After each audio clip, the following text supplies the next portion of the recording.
Yeah, tied at Fort Worth, off to a great start of this Texas swing, but don't say that horse's name 10 times fast, especially in front of your mom. Let's take a look at the champion with Sierra Spratt. Well, 87 points for Darcy Rattle, the Australian Cowboy, really lighting it up here in Texas on Kiss My Ace. Walk us through that matchup. I mean, did you know anything about this horse going into it? Do you have history with that horse? Not personally. I didn't have any history with it. Called my buddies. No one really knew anything on it. Jake Watson said he went double, and I figured that's a good start. So I went from there, and kind of from as soon as I nodded my head, I knew I had my hands full, and all I could do was react. So. It definitely seemed like a great matchup. And you got a check last night, a 5th place check, but I'm sure that 1st place check really feels good, and you can breathe a little sigh of relief going into this last round. Yeah, no, every little bit helps in this tournament style when it's money won, and we'll wait and see what happens with the re-ride and help the boys on, and yeah, we'll hang out and hopefully they keep coming. Exactly. Congratulations. Thank you, man. Appreciate it. Yeah, in the world of rodeo, if an Aussie does well during a performance, whether an interview is scheduled or not, you pause and have an interview just so we can hear the Aussie talk. But Q Taylor, right now, he is the man in charge of bracket number 3 with that $4,400 won. Darcy right behind him, though, $3,300 and some change. And Cade Bruno and Ben Anderson going to try to battle their way out. Even Mitchell Story with the opportunity to get through tonight. Yeah, and that's a name that I haven't seen in the top 5 lately, but I'm glad that it's up there. Let's talk about the breakaway, though.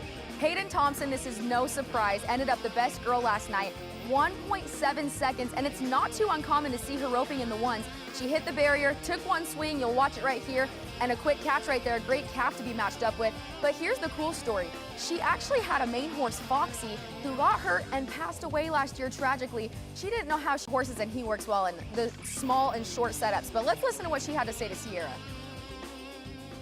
Well, it was knocking on the door for the arena record here at the San Antonio Stock Show and Rodeo, a 1.7 for Hayden Thompson. Hayden, when you look at breakaway runs that go from a 2 flat to break into those ones, I mean, where do you felt like you shaved off that time and able to get a 1.7? It's definitely my horse. He breaks the rope off really fast and stops the clock.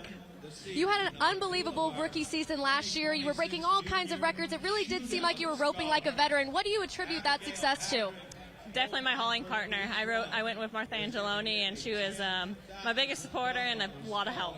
We cannot wait to see where this season and next season takes you. Well, thank you. Well, that is a WPRA all-around champion already, Rookie of the Year. She's getting ready to set some more records before it's all said and done. How about a South Dakota cowgirl at the top of this bracket, Ricky Fanning, $3,300 and some change, but the tie for second. All those cowgirls can rope really fast, so you're going to have to watch tonight to see who's advancing to the next round. Let's take a look at tie-down roping. How about Kyle Lucas? Yeah, made it to his first NFR season ago. Watch this. Don't blink. You'll miss it.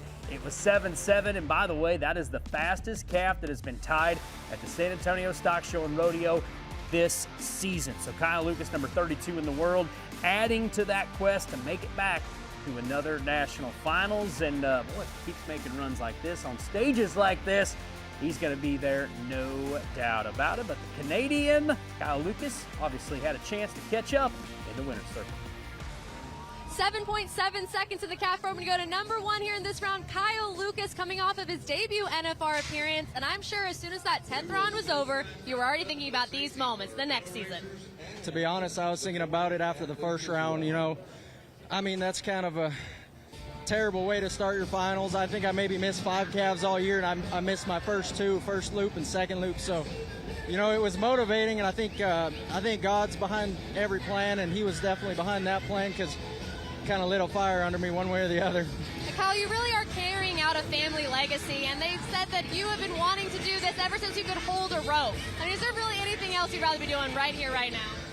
Hunting for sure. I don't know.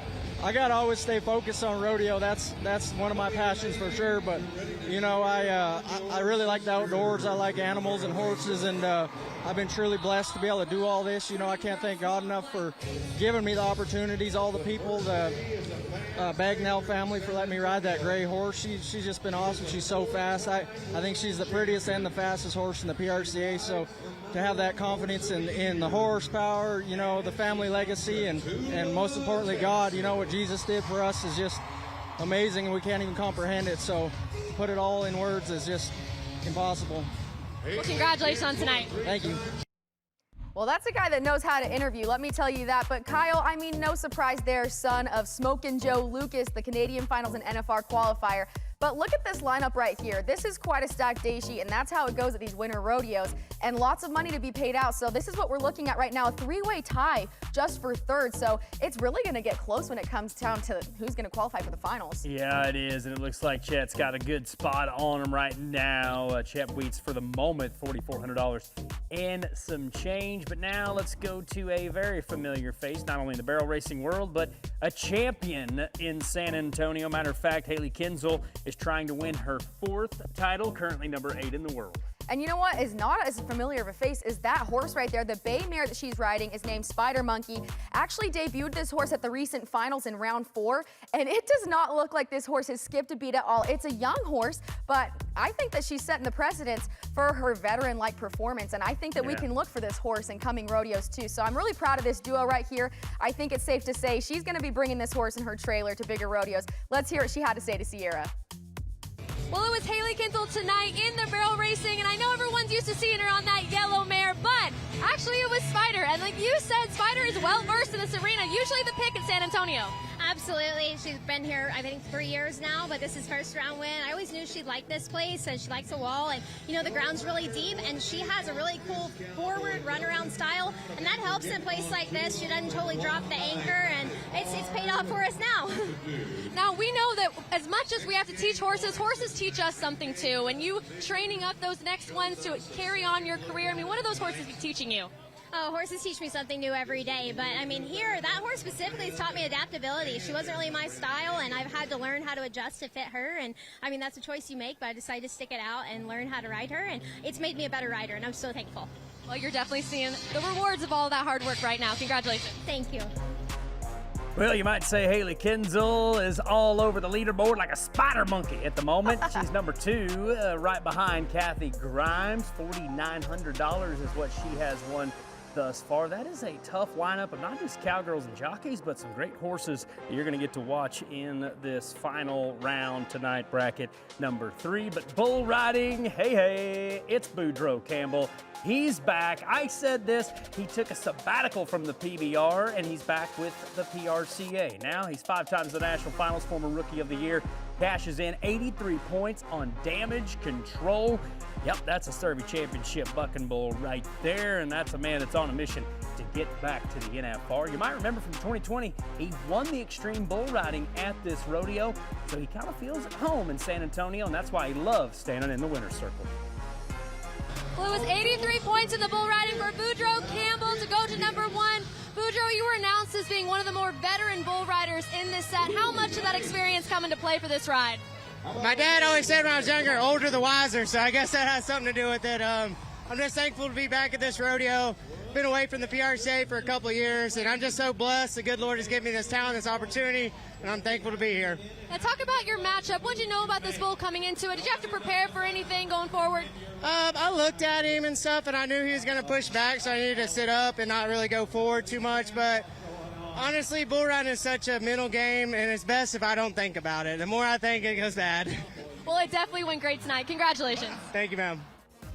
Don't think it, just do it, Boudreaux. You can do it, and there it is, the money that's been earned so far. Remember, if you're the only guy that rides a bull, all that ground money counts, so it could be, once again, never know what's going to happen in the bull riding. $4,700 right now leading the way, and some heavy hitters that would bat the 3-hole in any lineup in the bull riding world, in my opinion. But be sure to stick around with us tonight, the final round of bracket 3. We're pretty much going to go right into it right after Western Sports Roundup. I'll be in the studio with you to take you through the biggest and best moments of tonight and see who advances to the semifinals.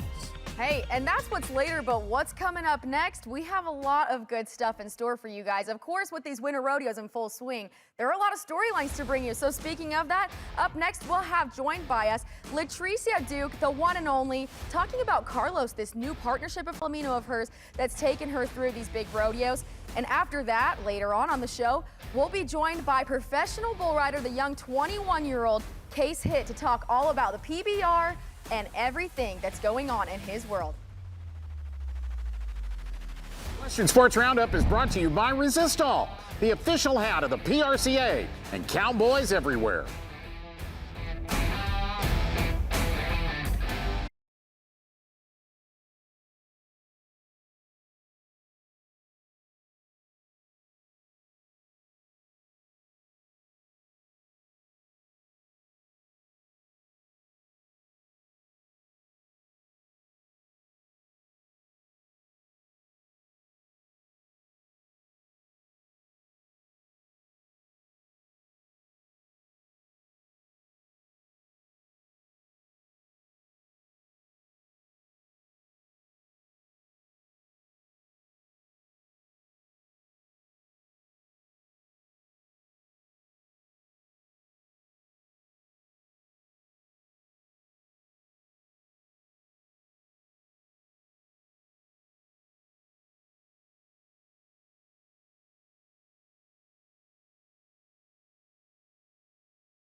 Western Sports Roundup is brought to you by Rock and Roll Denim. Live boldly. Live in Rock and Roll Denim.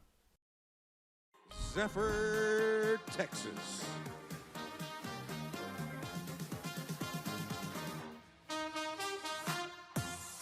Let's go. Nothing's gonna stop us now. Well, that's LaTricia Duke right there and her super speedy Palomino Carlos, a new partnership that worked hard at the San Antonio Stock Show and Rodeo. As we welcome you back here to Western Sports Roundup, we have the treat of being joined by the very queen herself to talk about her experience there in San Antonio. LaTricia, thanks for joining us today. Thank you for having me. Well, we're excited to have you here. I think the big storyline here is this new partnership itself. You and Carlos worked seamlessly together there. People are rolling all over social media talking about how perfectly he knows his job, and he's a young one. So talk about that horse and what this has been like so far. He's just, I wasn't really ready for this. Started him, he had about 5 runs at jackpots when I got home from the summer, and started hauling him in September, and had planned on going to some jackpots and enjoying the building rodeos that I'd qualified for. And I guess he had different plans because he's been really fun. Yeah, he looks pretty cool, looks fun to ride. But I always ask this question around San Antonio. I've been to San Antonio. It is a long ride from where you park to where you make your run inside the Frostbank Arena. How did he handle the journey to the arena? He handled it really well. I was very proud of him.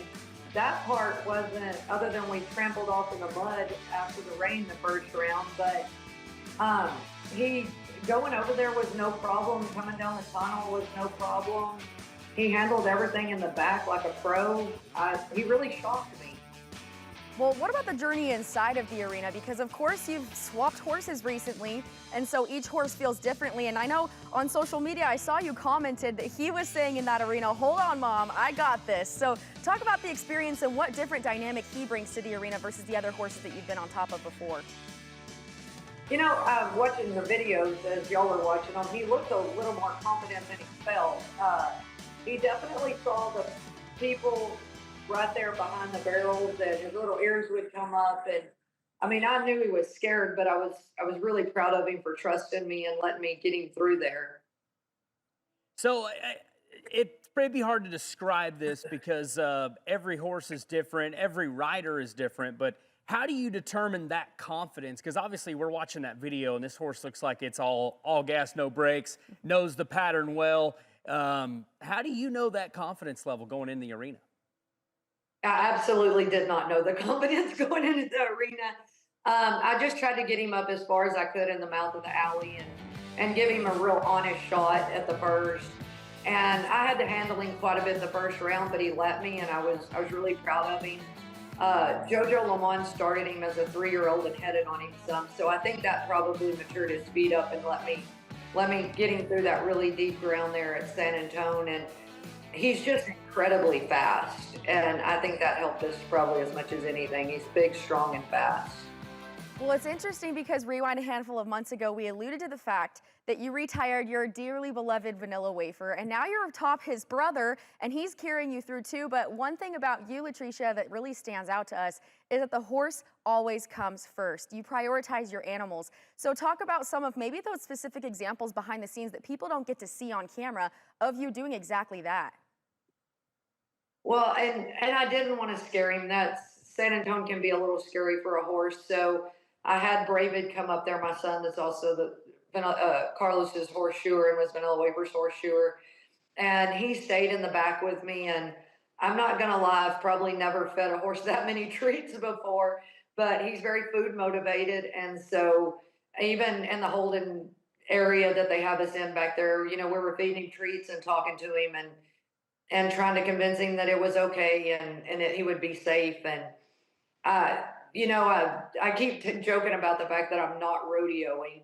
And now it looks like I am going to be rodeoing a little bit. But at the point he tells me that he's had enough, I'll stay home and take him to some jackpots and start some colts. But right now he's having fun and he's doing a good job for me. So we're going to see where it goes. Okay, I'm about to open up a can of worms if you're ready.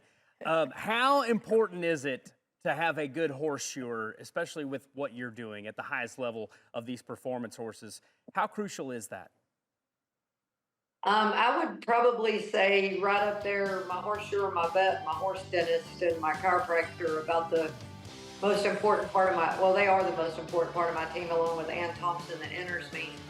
But, Carlos stumbled coming in the arena at Belton the morning before my first run at San Antonio, and happened to jerk a shoe, first shoe he's ever pulled. And so David was already on his way and tacked it back on. And I mean, Carlos never knew any different. So everything's great there. But we have changed shoes here and there on him already, just trying to find what makes him happy and healthy and keeps him from getting sore. Well, these trusty steeds that we're talking about right here are just two of many examples of your products and your breeding program and your talent that goes into your horsemanship. I can only imagine how proud you are of all the horses that you produce, because it's my understanding that you've had many horses go to the NFR before you ever made it. Is that correct? I have, but the truth to that is, and I've said it 1,000 times and I'll continue to say it, those horses are only as good as the girls that get on them after you do. And I was blessed that some of the best jockeys in the world got on those horses and took them and won the world on them or made the NFR on them. And so there's a big difference in teaching one to run the pattern and season and one at the rodeos. So I would say those were all team efforts, and God had a big hand in those. Yeah. Hey, so we got Carlos, brothers to Vanilla Wafer. Are there any other more siblings out of that great horse? There's a 4-year-old, and so he's going to be on the trailer on the way to Tucson, because if I make the finals at Tucson, then that'll be his rodeo debut, would be at Tucson. But I would be a great problem to have, but that colt needs another 6 months or so before he sees a rodeo of jackpots. But he's a lot of fun, and he's completely different than Carlos and Vanilla Wafer. He's kind of between the two. He's a blue roan colt, but he's a lot of fun also. We call him Phoebe. Well, it's very obvious to see how passionate you are about these horses and the horse in general. And I kind of want to pick your brain on this, because with you and your skills and your natural gifts and talents that you're using right now, I kind of want to know, what are some of those misconceptions out there, maybe some myths that you've busted in the world of horsemanship that maybe people watching need to be aware of? Oh, I don't know. I haven't reinvented the wheel, that's for sure. But I had a little hiccup yesterday at Jackson. Carlos jumped the lines in the arena, and so I'm not afraid to ask for help. Coming back through, I stopped and visited with Troy Crumrun and got some ideas on what to do with him when he does get scared, because he is a baby. And so I just keep trying to find people that I respect their opinion and continue to learn and get better. And I guess the day I stop learning, I'll unhook the trailer and be done. Well, we definitely look forward to seeing what you guys have in store for the 2026 season. It looks like Carlos is off to a maybe an unexpected start, you might say, in San Antonio. It has been unexpected, but quite the blessing. He's been a gift from God, because it was really hard bringing Vanilla Wafer and leaving him at the breeding farm. Yeah, well, it sounds like you got a couple of good ones on your trailer for right now. Good luck the rest of this week and the remainder of the season. Hopefully, we get to have you back on here again before the end of the year. Well, thank you, and I enjoyed visiting with y'all. Absolutely. That was LaTricia Duke, NFR qualifier from 2024. She's got a new mount, but stick around with us. We will talk more about that man right there. Kase Hitt's going to join us and talk about his winning ways right here on Western Sports Roundup.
And he says, sorry, eyes on me, everybody. What a way to make an entrance on your first championship round. Well, that is a great young man and a great bull rider from Oklahoma, showcasing his talents for the first time in a championship round at a UTB event. That was in Pittsburgh, Pennsylvania over the weekend, and that Oklahoma bull rider joins us right now on Western Sports Roundup. Kase Hitt, it's good to have you on today. Oh, great to be here. Hey, you know, I know that was a long time coming, 21 years of age, finally getting your chance to break out on the big tour. Has it even set in yet that you had all that success? Oh, yeah, it definitely has. But we got back home and getting back on the grind. It doesn't stop no matter what. No matter how good you are on the weekend, it still goes back to getting on bulls and hitting the gym and just doing all the things. Well, let's talk about that video we just watched. That was round 3 on Eyes on Me. And I just had to say, it's pretty ironic that that was the name of the bull that you drew that day, because all eyes were on you and both of you capitalized on that moment, didn't you? Oh, for sure. Yeah, this is a great bull ride. Do you prefer bulls that go into your hand, or does it matter? No, it doesn't matter to me at all. I like them away from my hand. I think it's a little bit easier, but at the end of the day, it doesn't matter. You still got to get them rode. Now, I know you have a background, or your family has a background with raising some great bucking bulls. Dylan and H.D. Page, a PBR stock contractor of the year. Tell us a little bit about your upbringing around these animals. Does it give you an edge, or does it give you maybe a little bit more confidence knowing how they are in the back pens to what they're going to do out in the arena?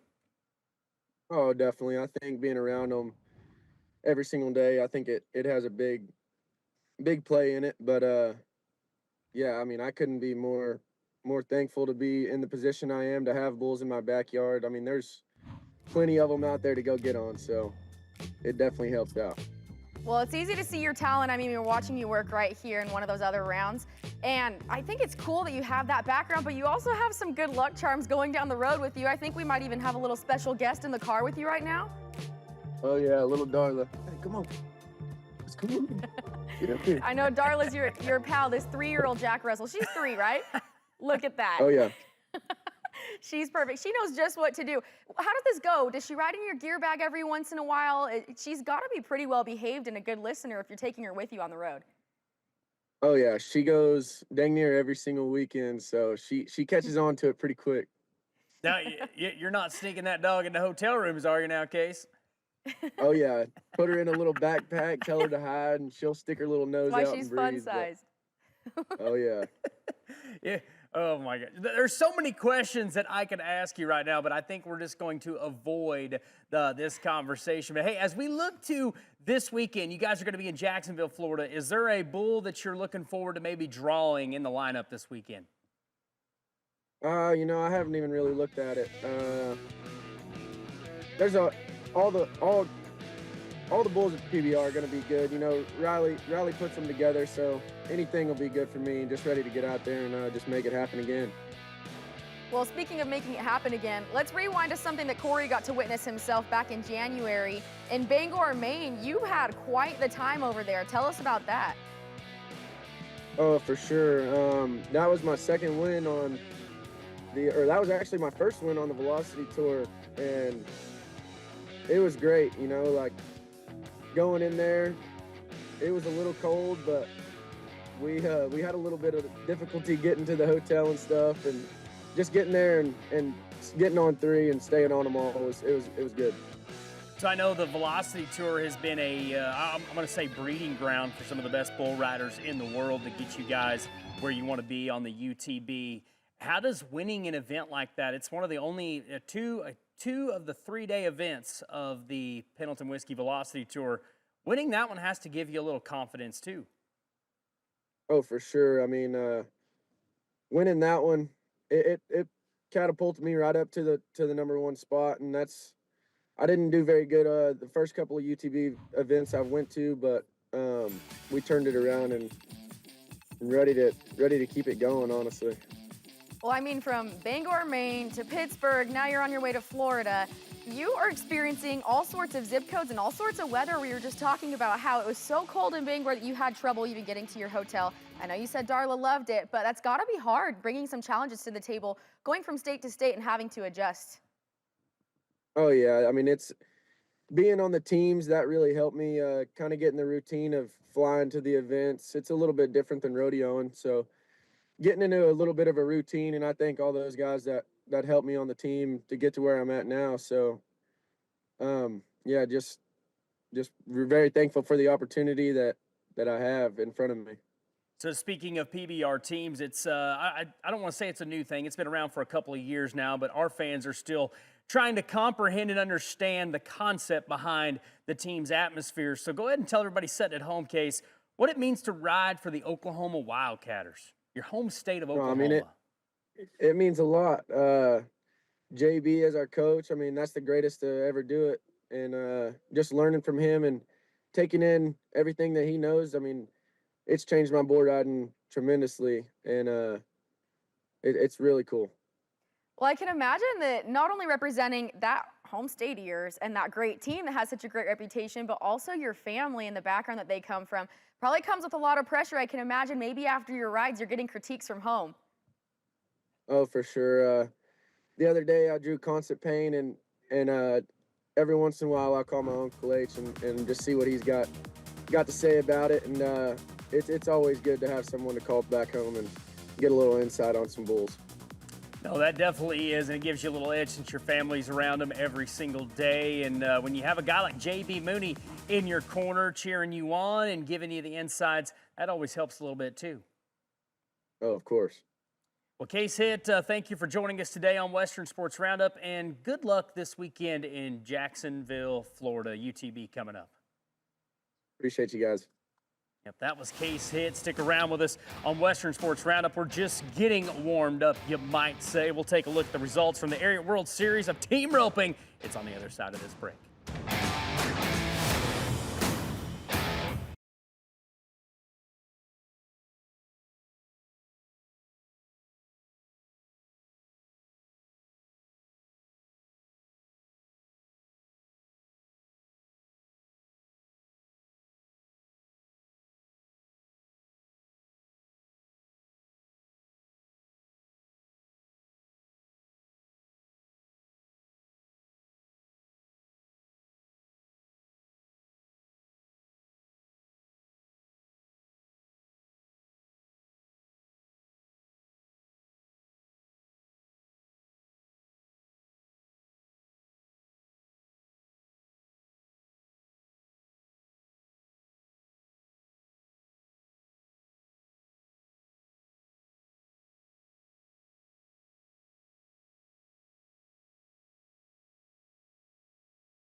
Right now, what's going on is the Ariat World Series Premier Qualifying event. This is the title fights right here. Yes, it is. Let's watch this run. Braden Schmidt, Nano Garza, the Open champs of 28 and 94. The one thing I want to be specific on, though, the title fights, this Open paid out, if I'm not mistaken, $1.985 million. That's just crazy. And what they're going to pay out this season, probably going to be just over $80 million in all at World Series events alone. So if you're not a team roper, maybe you should think about it. I'm telling you, this is the place to be. This is the thing to do. And in the 7.5, it was Nick Penrod and Pecos Cook. They were cooking it up. 27.05 on 3 head for about 40 grand right there. And that's one of the things that I want to talk about is how much money is in this. Just like you just said, they pay up to $80 million a year between the WSTR and the USTRC. So when you talk about entry fees and all the things that you have to pay for going down the road, these are the things that'll make it worth it. Oh, absolutely. And just having two guys come together. The plan comes together right here when the rope comes tight. I absolutely love it. Let's take a look at the next rope, and I think this is the 8.5, 8.5 champs, 39.58 on 4. That is Stevie King and Donnie Leflett making a nice run at it. Just a nice, easy steer, hanging his head low. Watch the heel shot right here. Scoot down and get you some. Look at that. That's right. I am loving every second of that. So these guys are trying to qualify to Las Vegas. Anyone who wins first place or at least $2,000 or more can qualify. They can also take that money and go ahead and add it towards their entry fee for Las Vegas if they choose to do so. But here's the 9.5. Hey, these are the Singer siblings. These two are from Arizona. They've been roping together for quite some time, and you can tell that the family chemistry is there right here with exactly what they got done. 39.45 seconds on 4 head. If you guys do the math, that is a very short amount of time per run. They are quick, their horses are quick, they know exactly what to do. Kind of cool, they're usually on Bareback Ranch horses, so some historic stuff coming from Arizona, but really fun seeing a pair of siblings win right there. Yes, it is. And let's go finally the 10.5. This is Ronnie Robinson and Ryan Boatwright stopping the clock 4 times for 34.08 each. And once again, remember, must attend the qualifiers throughout the year in order to be eligible. So these guys that we're highlighting tonight, they have qualified themselves for Vegas. That's what I'm being told in these title fights in Wickenburg. A big rope and $1.98 million and some change is what it paid out. And let's go ahead and take a look at the full screen of the money that was won. And Kennedy, we weren't wrong. You guys, there is so much money in this. Makes me want to go ahead and enter up. And you know what, I'll tell you this, I'm not a 9 on either side, but I think this would be worth a shot because of the money that's involved. But if you look at this, this is just scratching the surface of what exactly the WSTR has to offer in the roping world. A lot of great horses, great cattle that they brought, and obviously some great money. Yeah, I think so. Kennedy, I think we have a chance we could enter that 7.5 rope. I'm down if you're down. Are you heading? I'm heading. She's heading. I'm heeling. We're not winning if I'm heeling. Just saying. We're not winning if I'm heading. I'll tell you that. That's true. Hey, stick around with us. We're just getting the party started here on Western Sports Roundup. We will have one of our own, the boots on the ground, Sierra Spratt, catch up with that barrel racer right there, Kathy Grimes. Coming up, you're watching Western Sports Roundup.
All right, you guys, it's a big day today down in San Antonio, Texas.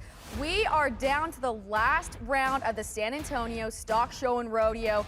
Big money to be paid out, big names up on the day sheet, and a very big show coming your way here, not just on Western Sports Roundup, but right after this, we will bring you that last round of the San Antonio Stock Show and Rodeo as I welcome you back here to Western Sports Roundup. Corey, you're the one taking us through the show with San Antonio, so what's to come tonight? Yeah, it's going to be good. So we are in bracket number 3 tonight, 2 rounds behind us. So everyone that you're going to watch, trying to advance on to the semifinals later. Remember, this is a big, giant rodeo. The finals February 28th, but all roads lead to that championship round and maybe even a wild card round appearance if it's all said and done. But we do have some boots on the ground. We've been to her a couple times this week. Sierra Spratt, and she's had a chance to catch up with some great rodeo athletes, and she had a chance to catch up with a great barrel racer by the name of Kathy Grimes.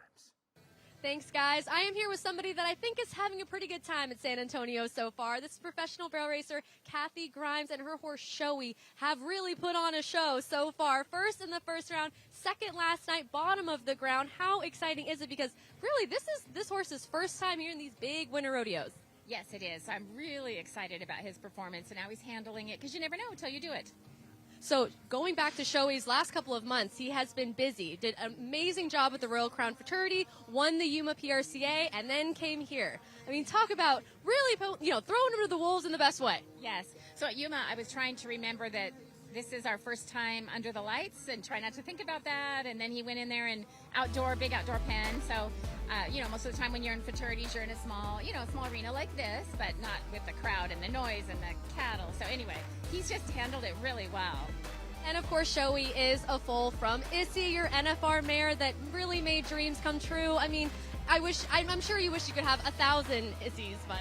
Yes, she is so special. She was my first embryo transfer baby that I made, so that was special. And then she just was did so well at these indoor rodeos. Got second here in 2017, and we made the finals here 4 out of 5 times at San Antonio. She really liked it, so I really like it when you win money. You really like a rodeo, and I just wanted to get to come back with one of her offspring, and I hoped he would like it here, and so far he has. It's awesome.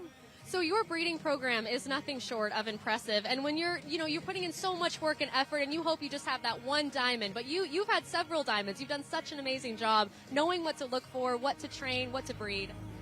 Well, I would like to think I really know it all, but I don't. It's a lot of dumb luck, but I'm, you start with something good and then you just continue on with it, and I've had a lot of really great ones. His consistency, I think, is what really has made it super fun, because, you can have a barn burner, but if you can't have it consistently, that's tough. So he's been really consistent, and that would be awesome. And so, yeah. So coming into tonight, we're so excited to watch you run, but we're also so excited because we have a really amazing tribute. We're going to be honoring Kellyanne Lillenwall, a victim from the Camp Mystic flooding back in last July. I mean, how special is it that you barrel racers are getting to do something that, you're not just running around 3 barrels, but you're really pushing that motive of kindness, awareness, and love. Yes, I think that we get wrapped up in rodeo, and it's awesome, and the people and everything, but I think that something like this really helps put things into perspective, and we're all honored to be able to support her foundation, Kindness for Kellyanne. We are so excited to watch you tonight. We're so excited to look at those pins that will be for the Kellyanne's tribute, the pins that all the barrel racers and the pickup men will be wearing, and myself as well. We're so excited to watch tonight's performance, but we're very excited to cheer on Kathy Grimes, Dr. Kathy Grimes, NFR barrel racer, fraternity trainer, and so much more. Kathy, thank you so much for being there. Back to you, Corey and Kennedy. Well, if that's not the essence of the sport of rodeo, I do not know what is. Service, talent, and rodeo athletes all mixed into one. That was warming my heart right there. I might shed a couple tears watching the rodeo tonight. I know, especially to remember a great young human being. Be sure to look for those buttons tonight. We'll have more on that. Maybe it's for you tomorrow. But hey, thanks for sticking around with us on Western Sports Roundup. We're not done just yet, because on the other side, we're going to tell you about our veteran top 3 stories of the day, so you won't want to miss them. Stay tuned. You're watching the Cowboy Channel.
Here are our top 3 stories brought to us by Vetericing Clean Treat Heal, advancing animal wellness. And speaking of animal wellness, this animal has done well and a half. LaTricia Duke and Carlos are out to a fast start for their 2026 season, a new partnership, and doing very well at that. And the young 21-year-old bull rider from Oklahoma, Kase Hitt, makes his first championship round of the UTV in Pittsburgh, Pennsylvania over the weekend. Big things happening for that Oklahoma Wildcatter. He's starting to get a little confidence under his belt. Then, of course, another top story. It was the World Series of Team Roping happening out in Wickenburg, Arizona. The big money payouts, over $1.9 million is what they paid out at that great team roping. Well, lots to come, you guys. Not just what we just covered today, but a lot of rodeos, even right after this, Corey. Yeah, stick around with us tonight.